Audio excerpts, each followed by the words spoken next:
नमस्कार, APN news में आपका स्वागत है। मैं हूं आपके साथ रविंद्र सिंह और कार्यक्रम है मुद्दा। एक बड़ा मुद्दा हम यहां पर उठाते हैं अंतर्राष्ट्रीय स्तर पर, और इस बीच कौन सा वो मुद्दा है जो सबसे ज्यादा इस वक्त चर्चा का विषय बना हुआ है अंतर्राष्ट्रीय स्तर पर।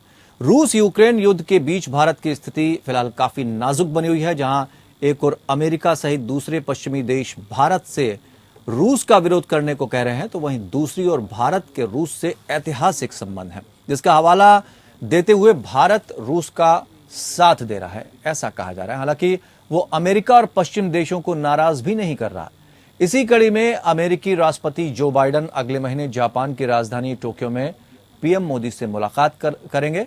व्हाइट हाउस ने कहा कि राष्ट्रपति जो बाइडेन अगले महीने दक्षिण कोरिया और जापान की यात्रा करेंगे और टोक्यो में क्वाड शिखर सम्मेलन में भाग लेंगे, जिसके दौरान वो भारत के प्रधानमंत्री नरेंद्र मोदी से भी मुलाकात करेंगे। बाइडेन की दक्षिण कोरिया और जापान की यात्रा 20 से 24 मई के लिए निर्धारित की गई है। व्हाइट हाउस की प्रेस सचिव जेन साकी ने बुधवार को यहां कहा, ये यात्रा स्वतंत्र और खुले हिंद प्रशांत क्षेत्र के लिए बाइडेन हैरिस प्रशासन की ठोस प्रतिबद्धता को आगे बढ़ाएगी। बाइडेन दक्षिण कोरिया के राष्ट्रपति यूं सुक येओल और जापान के प्रधानमंत्री किशिदा फुमियो के साथ द्विपक्षीय बैठक भी करेंगे। इस बीच अमेरिका के विदेश मंत्री एंटनी ब्लिंकन ने कहा कि भारत ने रूस के साथ अपनी साझेदारी को अपनी जरूरत पूरा करने के लिए किया, क्योंकि अमेरिका पहले भारत की जरूरत को पूरा नहीं कर सका। ब्लिंकन ने सांसदों से कहा कि भारत से रूस का एक पुराना रिश्ता है, जो कि दशकों पुराना है। भारत के लिए रूस अनिवार्य रूप से पसंद का भागीदार था, हम भागीदार बनने की स्थिति में नहीं थे। ब्लिंकन ने कहा, अब हम उस प्रयास के लिए कोशिशें कर रहे हैं। मुझे लगता है कि संयुक्त राज्य अमेरिका और भारत के बीच एक रणनीतिक संबंध मजबूत हो रहा है। ब्लिंकन ने कहा कि अमेरिका के राष्ट्रपति जो बाइडेन ने प्रधानमंत्री नरेंद्र मोदी और भारतीय नेतृत्व के साथ सीधे जुड़ने के लिए काफी कोशिशें की हैं। उन्होंने कहा, हमने क्वाड को बढ़ावा दिया, जो भारत को ऑस्ट्रेलिया, जापान और अमेरिका से जोड़ता है। भारत के साथ विभिन्न मोर्चों पर हमारे सहयोग को मजबूत करने के लिए ये एक बहुत ही महत्वपूर्ण जरिया है।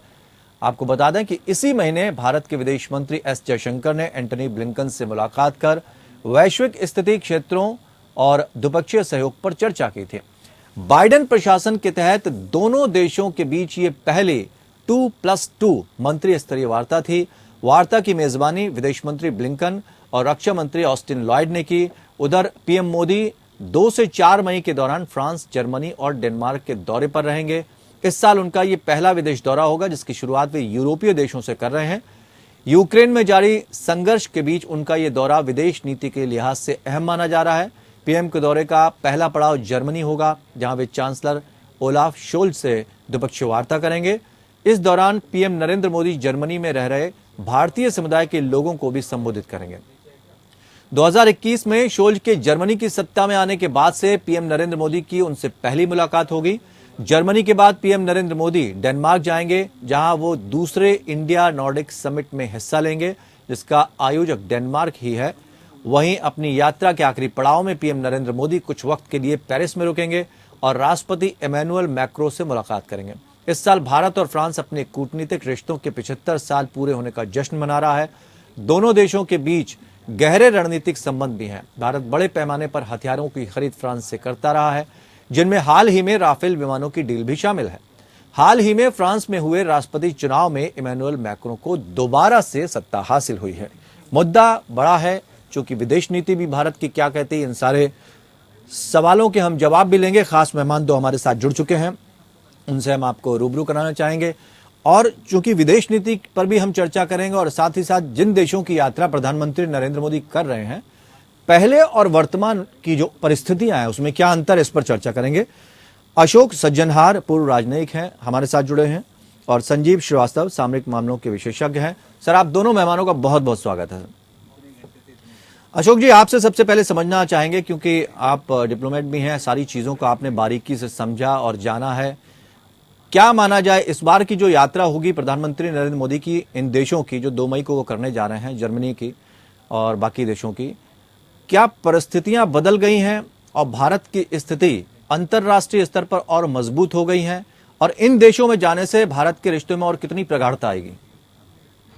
जी, आपका बहुत अच्छा प्रश्न है। जी। और ये बिल्कुल ठीक आपने कहा, जो भारत की स्थिति जो है बहुत मजबूत हो गई है पहले के मुकाबले। जी। क्योंकि पहले भारत अब जो हम पूरी दुनिया में भी जो देख रहे हैं, जो उथल पुथल हो रहा है, जी। और जो यूक्रेन का आपने जो हवाला दिया है, यूक्रेन में कैसे रूस ने आक्रमण किया है, थोड़ा जी। बहुत भारत के ऊपर दबाव पड़ा है, परंतु फिर भी भारत ने अपनी जो स्थिति है बहुत ही अच्छी तरीके से जी। उसको समझाने में सफल हुआ है। और जी। जैसे आपने स्वयं बताया, जो US secretary of state Antony Blinken, उन्होंने भी यही कहा है, जो भारत के जो संबंध हैं जी। रूस के साथ और पहले सोवियत संघ के साथ बहुत ही पुराने हैं, और उसको हमें ध्यान रखना चाहिए। जी। तो अभी जो यात्रा है पहले जी। जर्मनी में है, बहुत ही महत्वपूर्ण है, क्योंकि जर्मनी हमारा बहुत ही एक अभिन्न साझेदार है। दूसरी बात है, यूरोप हमारा बहुत ही अ, अच्छा और बड़ा साझेदार बनकर उभरा है। जी। और अभी भी आप देखते हैं, पिछले 3 दिन भारत में रायसीना डायलॉग हुआ। वहां पर यूरोपियन कमीशन की president Ursula von der Leyen, उन्होंने उसको इनॉग्रेट किया, और बहुत सारे मंत्री जी। वहां से यूरोप से थे, चाहे वो नॉर्वे के या लक्समबर्ग के या लिथुआनिया के या पोलैंड के, बहुत सारे विदेश मंत्री उन्होंने हिस्सा लिया। तो एक मैं ये कहूंगा, जो यूरोप एक बहुत ही महत्वपूर्ण साझेदार बनकर उभरा है। जी। और लेकिन सर ओलाफ शोल्ज जो हमेशा ये कहा चांसलर जाता है कि दो जी नावों पर पैर रखना उचित नहीं होता है, उसमें दिक्कत ही आती है। एक तरफ रशिया, जो कि इतिहास गवाह है कि बहुत ही सबसे द बेस्ट फ्रेंड जो है भारत का रहा है, दूसरी तरफ अमेरिका ने भारत के सामने कई बार चुनौतियां खड़ी करी हैं। ऐसे में अमेरिका से बेहतर होते संबंध, हम दोनों से कैसे संबंधों को स्थापित कर पाएंगे और क्या चुनौतियां आ सकती हैं? देखिए, दोनों नाव पर भारत पांव नहीं रख रहा है। भारत अपनी नाव पर पांव दोनों रखे हुए हैं। जी। तो ये नहीं है जो हम किसी उसकी नाव में हैं और दूसरे नाव में नहीं। हम जी। अपने हितों को आगे ले जाने में काम कर रहे हैं, और इसमें हमें दोनों देशों के साथ जी। में अच्छे अपने संबंध बनाकर रखते हैं। आपने बिल्कुल ठीक कहा है, अमेरिका के साथ हमारे संबंध और घनिष्ठ होते जा रहे हैं, अमेरिका के साथ और सुदृढ़ होते जा रहे हैं। उसकी हमको जरूरत है, अमेरिका को भी हमारी बहुत जरूरत है। तो जी। इसीलिए दोनों ये जो साझेदारी है, जी। इसे कहा जाए विन विन साझेदारी, तो रूस के साथ भी ऐसी ही बात है, जी। और इसको हम आगे ले जाने में समर्थ हुए हैं। मैं दो सेंटेंस में ये बता दूं, जो आपने जो यात्रा का कहा था प्रधानमंत्री मोदी की, जी। तो यहाँ पर ओलाफ शोल्ज से जो उनकी मुलाकात होगी जर्मनी में, पहली बार उनसे मुलाकात होगी वहां पर, जी। क्योंकि वो 8 दिसंबर को चांसलर बने थे। और जर्मनी तो हमारा हमेशा से बहुत ही अच्छा मित्र रहा है, और हर 2 साल में हमारी मुलाकात होती है शीर्ष स्तर पर। जी। और डेनमार्क में मुलाकात होगी। 5 के 5 जो नॉर्डिक देश के प्रधानमंत्री हैं, वो वहां पर आएंगे प्रधानमंत्री मोदी से मिलने के लिए कोपेनहेगन में। जी। और डेनमार्क के साथ हमारे संबंध अच्छे घनिष्ठ होते जा रहे हैं पिछले सालों में। जी। पिछले साल वहां की प्रधानमंत्री है मेट्टे फ्रेडरिक्स, वो भारत आई थी। जी। पहले 2020 में वर्चुअल समिट हुआ था, और आखिरी बात यही, तो वो फ्रांस जाएंगे, फ्रांस में इमानुएल मैक्रोन से मिलेंगे। जी। बहुत ही अच्छा संबंध है, पर्सनल उनका रैपो है। जी। और जब हुई 58% उनको वोट मिले, जी। तो उससे पूरी दुनिया ने और भारत ने एक शांति की सांस ली। वहां पर एक रिस्पॉन्सिबल जी। सरकार फिर से आई है, और भारत और फ्रांस के संबंधों को और आगे ले जाने में प्रधानमंत्री मोदी की ये यात्रा बहुत ही जी। अच्छा योगदान जी है। संजीव जी, यही सवाल हम आपसे पूछना चाहेंगे कि किस तरह की चुनौतियां भारत के सामने होंगी, क्योंकि पहले का भारत और वर्तमान का भारत जमीन आसमान का फर्क है। आज हम पूरी तरह से देखा जाए सुरक्षा के रूप में लगभग सक्षम हैं, हालांकि विकासशील देशों की तरफ हम बढ़ रहे हैं। हमारा क्या रणनीति है जो नए नए संबंध हम जिस तरह से बनवा रहे हैं, और वो संबंध हम मजबूत करने की कोशिश कर रहे हैं जो पहले अधर में लटके हुए थे या जिन पर हमें संशय हुआ करता था? जी देखिए, जैसा कि एम्बेसडर अफसर सज्जनहार सर ने बिल्कुल सही कहा, बिल्कुल सटीक और बहुत ही इंसाइटफुल जो रिमार्क्स दिए कि भारत का अपना स्वयं इसका स्टैंड है। भारत किसी नाव की सवारी, दो नावों की सवारी हो या ऐसी कोई स्थिति में भारत जाहिर है कि नहीं पड़ता है। जी। भारत अपने स्वयं के स्टैंड को रखता है। विदेश नीति के मामले में भारत के अपने व्यूज हैं, अपने कंसिडरेशंस हैं, अपने खुद के जो का स्टैंड है। जी। यूक्रेन के संकट की अगर आप बात कर लें तो इसमें भारत ने जो स्टैंड लिया है वो स्वयं के कंसिडरेशंस के आधार पर अपने राष्ट्रीय हितों को ध्यान में रखते हुए भारत की जो विदेश नीति का आधार रणनीतिक स्वायत्तता, जो स्ट्रेटेजिक ऑटोनॉमी है, और उसको एक्सरसाइज करते हुए, और साथ ही साथ मैं ये कहूंगा कि वैश्विक हितों का भी ध्यान रखते हुए भारत ने ये स्टैंड लिया है और भारत इस स्टैंड पे कायम रहेगा। भारत किसी दबाव में नहीं आएगा, ये बात भारत ने समय समय पर स्पष्ट की है, चाहे वो दबाव अमेरिका का हो या रशिया का हो या किसी अन्य राष्ट्र का हो। भारत अपने कंसिडरेशंस के आधार पर अपने राष्ट्रीय हितों को सर्वोपरि रखते हुए और वैश्विक हितों का भी ध्यान में रखते हुए भारत अपने स्टैंड लेता है। और यूक्रेन के संकट में भारत का जो स्टैंड है वो मेरे विचार से बेहद संतुलित है, बेहद जिम्मेदारी से भरा है। भारत के अभी डिप्टी एम्बेसडर जो हमारे यूनाइटेड नेशंस में हैं, उन्होंने कल ही जो अभी बयान दिया है यूएनजीए की एक बैठक के दौरान, उसमें एक बार फिर से ये स्पष्ट हो जाता है कि भारत का जो स्टैंड है वो कितना ज्यादा जिम्मेदारी भरा है। भारत ने इस पूरे विवाद के बारे में स्पष्ट कहा है कि भारत शत्रुता को खत्म कराना चाहता है, हिंसा को खत्म कराना चाहता है, भारत संवाद को स्थापित कराना चाहता है। और इस संदर्भ में ओपन तरीके से तो नहीं, लेकिन बैक चैनल डिप्लोमेसी के माध्यम से भारत सभी के साथ संपर्क में भी है। लेकिन रशिया और यूक्रेन के मुद्दे में इस बात को भी कह चुका संजीव जी, रशिया और यूक्रेन के मुद्दे में या उसकी जो टेरिटोरियल इंटीग्रिटी है उसका सम्मान भी देखना चाहता है, अंतर्राष्ट्रीय कानूनों का जो रूल्स बेस्ड ऑर्डर है उसका भी सम्मान देखना चाहता है। तो भारत का जो स्टैंड है बहुत ही जिम्मेदारी भरा है। इसी वजह से मेरा ऐसा मानना है कि आने वाले समय में भारत से पूरे विश्व की जो अपेक्षाएं हैं वो बढ़ती जानी है। जैसे जैसे महाशक्तियों के संजीव जी, आवाज आ रही है आप तक हमारी? वैसे वैसे संजीव जी, भूमिका वैश्विक मामले में और अधिक बढ़ती जाएगी। आप तक आवाज पहुंच रही है हमारी? जी जी, मैं ये जानना चाहता हूं, चूंकि अमेरिका संभावना तलाश कर रहा है कि रूस और यूक्रेन के युद्ध में शायद भारत कुछ हस्तक्षेप करे और उस युद्ध को रोका जा सके। ऐसे में क्या भारत उस स्थिति में है कि उस युद्ध को लेकर रूस को मना सके कि अब युद्ध रुकना चाहिए, हिंसा रुकनी चाहिए? देखिए, मेरा इसमें स्पष्ट रूप से ये मानना है, मेरा अपना विचार है कि भारत को मध्यस्थता का कोई ऑफर ओपन तरीके से स्वयं से नहीं देना चाहिए। भारत मध्यस्थता के किसी भी ऑफर को भारत को तभी उसके ऊपर कंसिडरेशन करना चाहिए जब तक सभी पार्टीज ऐसा करने के लिए न कहें। इसमें यूक्रेन भी है, रशिया भी है, अमेरिका और नाटो के देश हैं।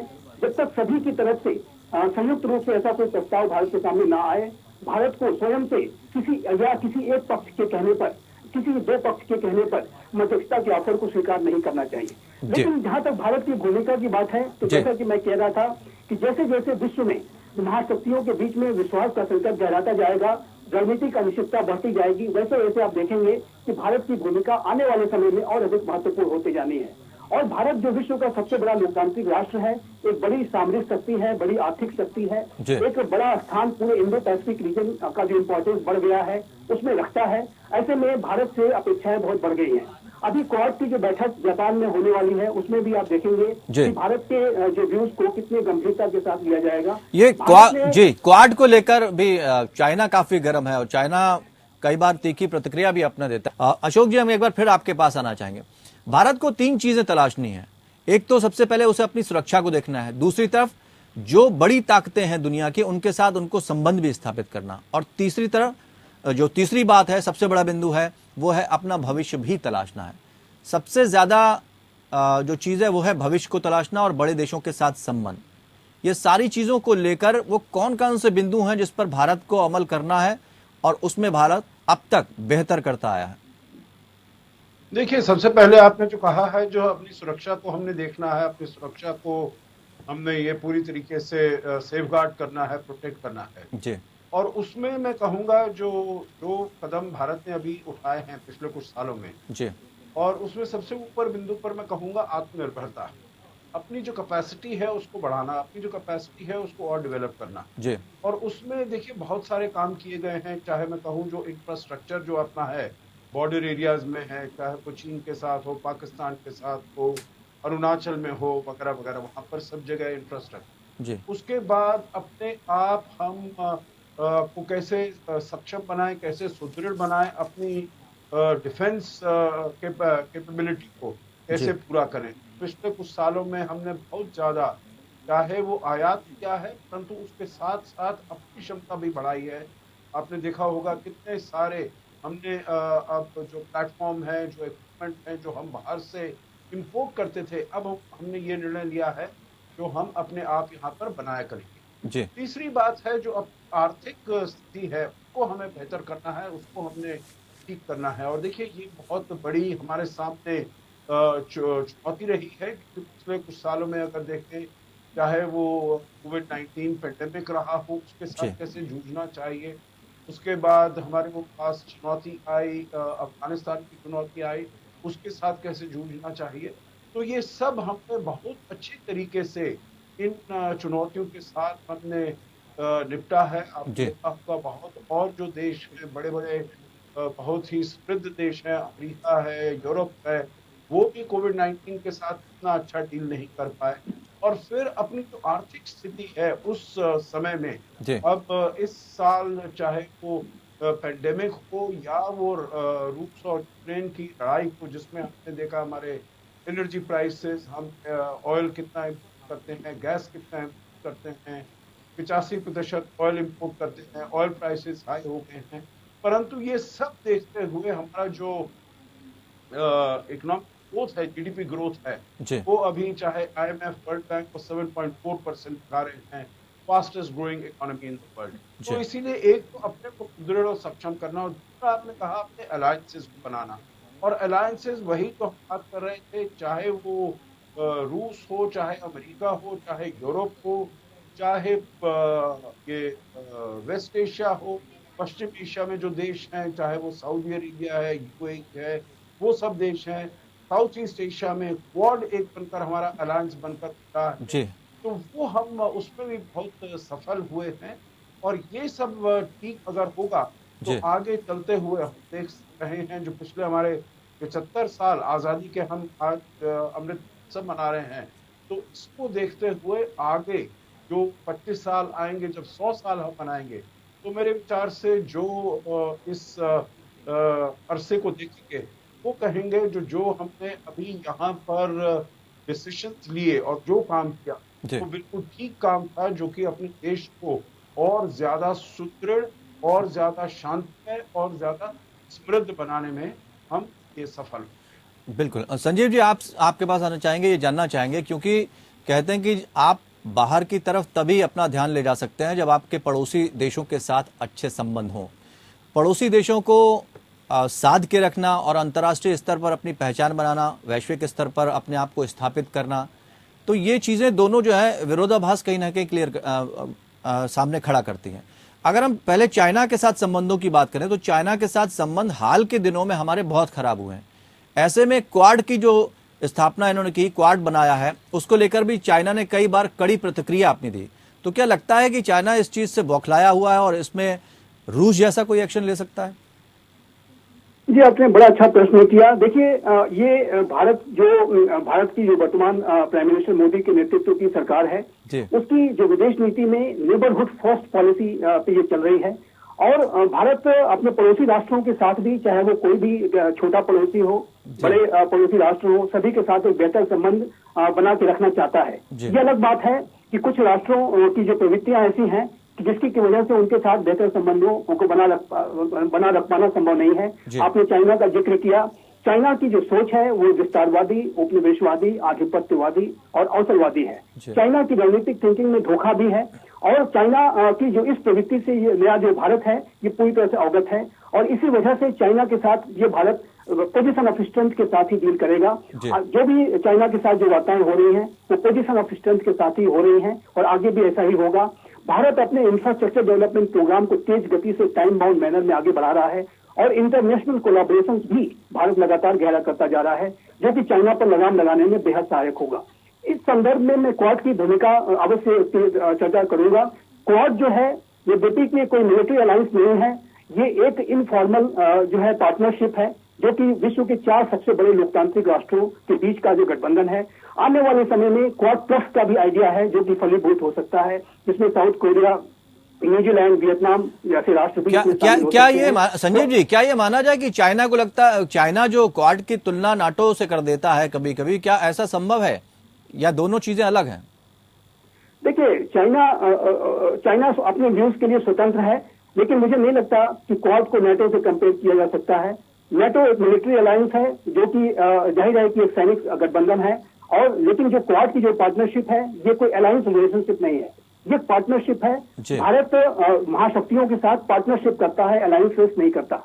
भारत ने ये स्पष्ट किया है कि चाहे वो अमेरिका हो, चाहे वो रशिया हो, चाहे विश्व के अन्य जो बड़े राष्ट्र हो, सभी के साथ भारत के अलायंस रिलेशनशिप नहीं है, जबकि पार्टनरशिप है एक समानता के आधार पे, एक रणनीतिक स्वायत्तता जिसमें कि भारत एक्सरसाइज करता है। जी। जाहिर है कि अलायंस रिलेशनशिप में ये स्वायत्तता नहीं हो सकती।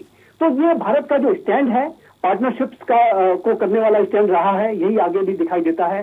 क्वाड का भी जो इनिशिएटिव अगर आगे बढ़ता है तो इसमें भारत अपनी जो पार्टनरशिप है, एक गहरी पार्टनरशिप, एक प्रोएक्टिव लीडरशिप लेगा, और ये भारत ऐसा करने जा रहा है, ये बात बहुत स्पष्ट है। अभी रायसीना डायलॉग में भारत के विदेश मंत्री श्री एस जयशंकर के द्वारा जो संबोधन दिया गया, उसमें बहुत स्पष्ट रूप से ये दिखा कि भारत आने वाले समय में अपनी जो भूमिका को प्रोएक्टिव तरीके से निभाने के लिए पूरी तरह से तैयार है। और ये जो भारत है, संजीव जी, जैसा कि एम्बेसडर सज्जन हार ने कहा कि ये आत्मनिर्भरता की तरफ बढ़ता हुआ भारत है, एक शक्तिशाली भारत है, और भारत अपनी जो इंटरनल जो कैपेबिलिटीज हैं उसको बढ़ा रहा है। और संजय जी, सबसे बड़ी चुनौती, एक्सपोजर्स हैं, सबसे बड़ी चुनौती क्या होगी भारत के सामने? आपसे सवाल है, आखिरी सवाल, चूंकि वक्त बहुत कम बचा है। सबसे बड़ी चुनौती देश के सामने इस समय क्या?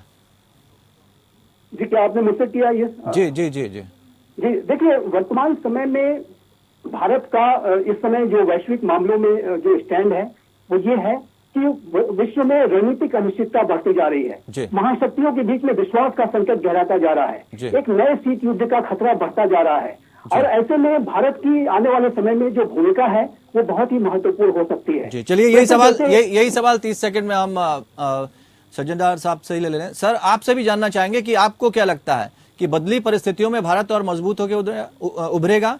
क्या सबसे बड़ी चुनौती है? जी बिल्कुल, आप ठीक कह रहे हैं। मेरे विचार से जो नीतियां हमने फॉलो कर रहे हैं, परस्यू कर रहे हैं, उससे और शक्तिशाली बनकर उभरेगा। सबसे बड़ी चुनौती है अपनी आर्थिक स्थिति को हमें बेहतर करना, क्योंकि एक अगर हम आर्थिक स्थिति बेहतर करेंगे तो वही हम अपनी मिलिट्री कैपेसिटी, कैपेबिलिटी, उसको भी बढ़ाने में हम सक्षम होंगे। और अपने यहाँ पर जो लोग हैं, 1.4 बिलियन लोग हैं, उनको भी हम समृद्धि दे पाएंगे, और उनके साथ भी ज्यादा उनको शांति, यहाँ पर घर में भी हमारे और ज्यादा शांति हो पाए। चलिए, बहुत बहुत शुक्रिया आप दोनों मेहमानों का हमारे साथ जुड़ने के लिए। अशोक जी और संजीव जी हमारे साथ जुड़े इस वैश्विक मुद्दे को लेकर। अंतर्राष्ट्रीय मुद्दों पर इसी तरह से हम चर्चा जारी रखेंगे, लेकिन भारत को सोचना होगा, अपना भविष्य भी तलाशना है, और अंतर्राष्ट्रीय स्तर पर जो शक्तिशाली देश हैं उसके साथ संबंध भी स्थापित करने हो, और साथ ही पड़ोसी देश हों या कोई भी सुरक्षा का मामला भी यहाँ पर बनता है। तीनों ही रास्तों पर भारत बहुत बेहतरी के साथ काम कर रहा है, और आगे भी इस चर्चा में हम बड़े मुद्दे उठाते रहेंगे जो कि अंतर्राष्ट्रीय स्तर से जुड़े हैं, आपको रूबरू कराते रहेंगे। फिलहाल दीजिए इजाजत, नमस्कार।